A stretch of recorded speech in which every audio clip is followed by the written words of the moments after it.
बांकीपुर बेंगलुरु नहीं बन जाएगा। उपचुनाव में शानदार प्रदर्शन पर प्रशांत किशोर का पहला बयान। बीजेपी पर बोला हमला। बांकीपुर उपचुनाव में शानदार प्रदर्शन के बाद प्रशांत किशोर ने कहा कि उनकी पहली प्राथमिकता जनता के भरोसे का सम्मान करना है। उन्होंने भरोसा दिलाया कि अगले 2 से 3 महीने में बांकीपुर में बदलाव और सुधार दिखाई देने लगेंगे। हालांकि उन्होंने यह भी साफ कहा कि मेरे विधायक बनने से बांकीपुर बेंगलुरु नहीं बन जाएगा, लेकिन विकास की दिशा में लगातार काम होगा। इसके साथ ही प्रशांत किशोर ने बीजेपी नेतृत्व पर भी निशाना साधा। उन्होंने कहा कि जनता ने बीजेपी को संदेश दिया कि बिहार के लिए एक सक्षम और ईमानदार मुख्यमंत्री चुना जाए। उनका कहना था कि फैसला बीजेपी का है, लेकिन राज्य को बेहतर नेतृत्व मिलना चाहिए। अब देखना दिलचस्प होगा कि प्रशांत किशोर के इस बयान का बिहार की राजनीति पर क्या असर पड़ता है।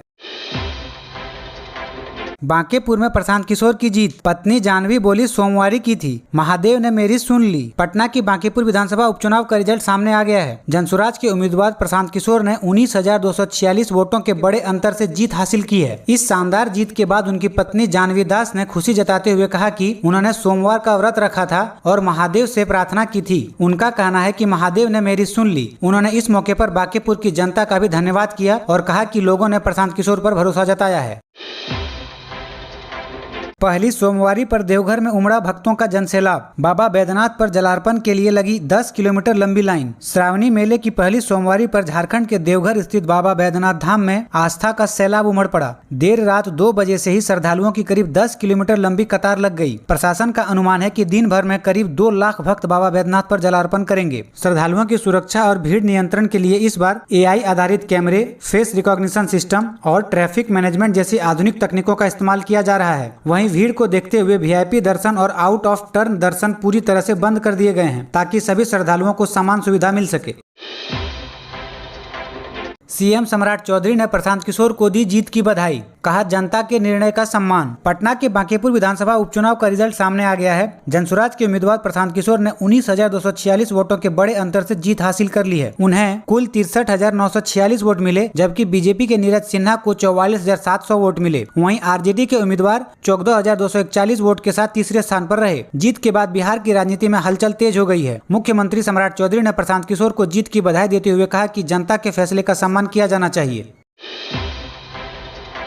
मुझ पर हमला करने वाला यूपी डिप्टी CM का करीबी। पप्पू यादव बोले PM एक्शन लीजिए। सांसद पर घर में घुसकर फेंका गया था जूता। पूर्णिया के सांसद पप्पू यादव की दिल्ली में प्रेस कॉन्फ्रेंस के दौरान अचानक हंगामा मच गया, जब एक युवक ने उन पर जूता फेंक दिया। घटना के तुरंत बाद मौजूद समर्थकों ने आरोपी युवक को पकड़ लिया और उसके साथ मारपीट की। इसके बाद पप्पू यादव ने बड़ा आरोप लगाते हुए कहा कि हमला करने वाला उत्तर प्रदेश के मुख्यमंत्री और उप मुख्यमंत्री का करीबी है। उन्होंने प्रधानमंत्री से इस पूरे मामले में सख्त कार्रवाई की मांग की। फिलहाल मामले की जाँच जारी है और इस घटना के बाद सियासी माहौल और भी गर्मा गया है।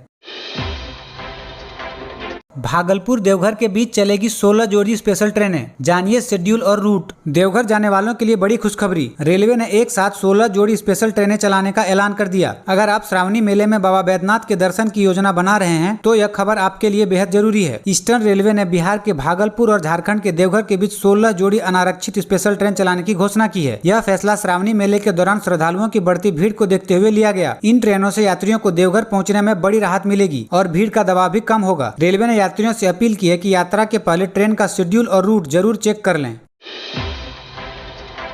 छपरा में 13 अगस्त को रोजगार मेला। 10वीं से बीटेक तक के युवाओं को मौका। 27,500 तक मिलेगी सैलरी। बिहार सरकार के युवा रोजगार एवं कौशल विकास विभाग के तहत अवर प्रादेशिक नियोजनालय छपरा में 13 अगस्त को जिला स्तरीय रोजगार सह मार्गदर्शन मेले का आयोजन किया जाएगा। इस मेले में 10वीं, 12वीं, ITI, डिप्लोमा, ग्रेजुएट और बीटेक तक के योग्य युवा युवतियों भाग ले सकते हैं। कई निजी कंपनियां मौके पर ही इंटरव्यू लेकर चयन करेगी। चयनित उम्मीदवार को योग्यता और पद के अनुसार 27,500 तक की सैलरी मिल सकती है। अगर आप या आपके परिवार में कोई नौकरी की तलाश कर रहा है तो 13 अगस्त की यह तारीख जरूर याद रखें। ऐसे ही रोजगार और बिहार की हर बड़ी खबर के लिए चैनल को फॉलो करना ना भूलें। NH-20 से अतिक्रमण हटाएगा जिला प्रशासन। सुप्रीम कोर्ट के आदेश पर होगी कार्रवाई। मजिस्ट्रेट पुलिस बल तैनात। नवादा जिला प्रशासन ने राष्ट्रीय राजमार्ग 20 और उसके सर्विस रोड को पूरी तरह से अतिक्रमण मुक्त करने का फैसला किया है। यह कार्रवाई सुप्रीम कोर्ट के आदेश के तहत की जाएगी। प्रशासन का कहना है कि अभियान 3 चरणों में चलेगा, ताकि सड़क पर जाम कम हो, यातायात सुचारू बने और दुर्घटना पर रोक लग सके। अभियान के दौरान हर जगह दंडाधिकारी और भारी पुलिस बल तैनात रहेगा, ताकि कार्रवाई बिना किसी बाधा के पूरी हो सके। अगर आपने NH-20 के किनारे अतिक्रमण किया है तो समय रहते उसे हटा लें, क्योंकि अब प्रशासन सख्त कार्रवाई के मूड में है। जितना पुलिस ने शराब तस्कर को पकड़ा, सैनिक रोड पर 900 बोतल नेपाली शराब जब्त की। पूर्वी चंपारण के घोड़ासहन इलाके में जितना थाना पुलिस ने सोमवार तड़के बड़ी कार्रवाई की। गश्त के दौरान सैनिक रोड पर लालबाबू के पोखरा के पास एक संदिग्ध व्यक्ति को रोका गया। तलाशी लेने पर उसके पास से 900 बोतल नेपाली शराब यानी करीब 270 लीटर शराब बरामद हुआ। पुलिस ने मौके पर ही आरोपी को गिरफ्तार कर लिया और पूरी खेप जब्त कर ली। शुरुआती जांच में माना जा रहा है कि शराब की यह खेप तस्करी के लिए लाई जा रही थी। फिलहाल पुलिस आरोपी से पूछताछ कर रही है और यह पता लगाने में जुटी है कि इस तस्कर नेटवर्क में और कौन कौन शामिल है। बाढ़ डकैती कांड का खुलासा, 15 लाख के जेवर के लूटने वाले 4 आरोपी गिरफ्तार। गहने खरीदने वाला स्वर्णकार भी ठहराया। पटना के बाढ़ इलाके के बूढ़नीचक में 24 जुलाई को हुई 15 लाख रुपए की जेवर की डकैती का पुलिस ने खुलासा कर दिया है। ग्रामीण एसपी कुंदन कुमार ने बताया कि इस मामले में 4 आरोपियों को गिरफ्तार किया गया है। पुलिस ने लूटे गए जेवर खरीदने वाले एक स्वर्णकार को भी दबोच लिया है। पूछताछ के दौरान आरोपी ने वारदात में अपनी भूमिका कबूल की है। पुलिस ने उसके पास से लूटे गए गहनों का हिस्सा और अन्य अहम सबूत भी बरामद किए हैं। अब पूरे गिरोह से पूछताछ जारी है और पुलिस यह पता लगा रही है कि इसके साथ और कौन कौन लोग शामिल हैं।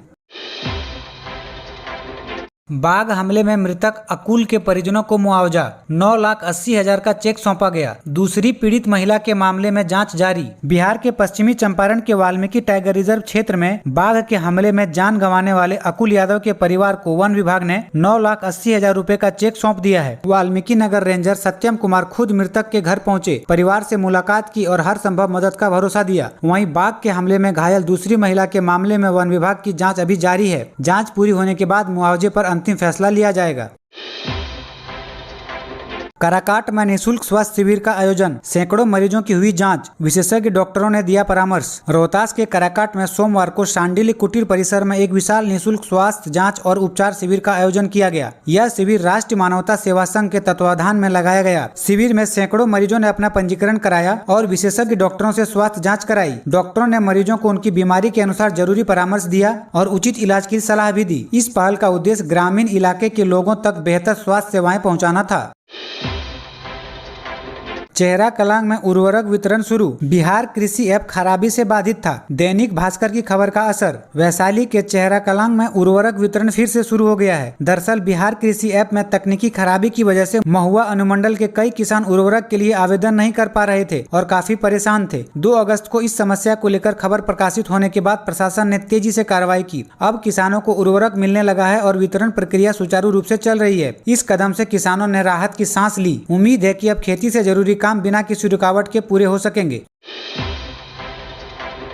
हाजीपुर में करेत सांप के डसने से महिला की मौत, डॉक्टर बोले झाड़ फूंक नहीं, समय पर एएसबी ही बचा सकती है जान। बक्सर जिले के राजपुर प्रखंड के हाजीपुर गांव में करेत सांप के डसने से 40 वर्षीय इंद्रावती देवी की मौत हो गई है। बताया जा रहा है कि घटना के बाद उन्हें समय पर सही इलाज नहीं मिल सका। इस हादसे के बाद पूरे गाँव में मातम पसरा है। इंद्रावती देवी अपने पीछे एक बेटा और एक बेटी छोड़ गई है। डॉक्टरों ने इस घटना के बाद लोगों से खास अपील की है कि सांप के काटने पर झाड़ फूंक या घरेलू इलाज में समय बर्बाद न करें। ऐसे मामले में एंटी स्नेक वेनम यानी एएसवी का समय पर इलाज ही जान बचा सकता है। याद रखें, सांप के डसने पर हर मिनट कीमती होता है। इस जानकारी को ज्यादा से ज्यादा लोगों तक जरूर पहुंचाइए।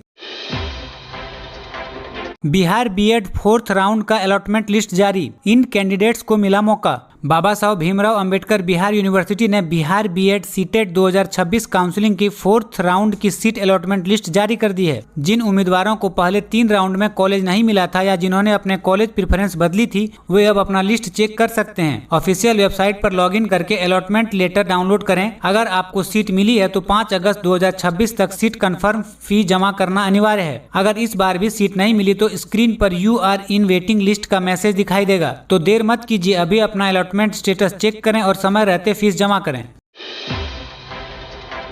बिहार को जल्द मिलेंगी 200 इलेक्ट्रिक बसें, पटना मुजफ्फरपुर समेत 6 डिवीजनों में होगा संचालन। बिहार को केंद्र सरकार की प्रधानमंत्री ई बस सेवा के तहत कुल 400 इलेक्ट्रिक बसें मिलनी है। इनमें से पहले चरण में 200 बसें राज्य में आ रही है। इन बसों का संचालन पटना, मुजफ्फरपुर, गया, भागलपुर, पूर्णिया और दरभंगा समेत 6 डिवीजन में किया जाएगा। बसों के संचालन के लिए चार्जिंग स्टेशन का भी निर्माण तेजी से चल रहा है। पूर्णिया में काम पूरा हो चुका है, जबकि बाकी शहरों में अगस्त के अंत तक चार्जिंग स्टेशन तैयार करने का लक्ष्य है। एक इलेक्ट्रिक बस को पूरी तरह चार्ज होने में सिर्फ 1 से 1.5 घंटे का समय लगेगा। वहीं राज्य सरकार अगले 2 वर्षों में 500 चार्जिंग स्टेशन बनाने की तैयारी में है और नई ईवी नीति 2026 के तहत इलेक्ट्रिक वाहन खरीदने पर अनुदान भी दिया जा रहा है।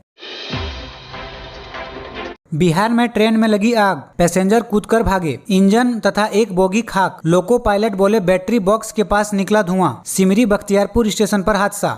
बिहार के सहरसा जिले में सिमरी बख्तियारपुर स्टेशन पर सोमवार सुबह करीब 3 बजे बड़ा हादसा हो गया। समस्तीपुर सहरसा मेमू ट्रेन के इंजन में अचानक आग लग गई। देखते ही देखते आग ने इंजन और एक बोगी को अपनी चपेट में ले लिया। धुआं उठते ही यात्रियों में अफरा तफरी मच गई और कई लोग बोगियों से कूदकर बाहर निकल गए। लोको पायलट के मुताबिक सबसे पहले इंजन के बैटरी बॉक्स के पास से धुआं निकलता दिखाई दिया, जिसके बाद तुरंत अलर्ट जारी किया गया। मौके पर पहुंची फायर ब्रिगेड ने कड़ी मशक्कत के बाद आग पर काबू पाया। राहत की बात यही रही कि इस हादसे में किसी यात्री के घायल होने की खबर नहीं है।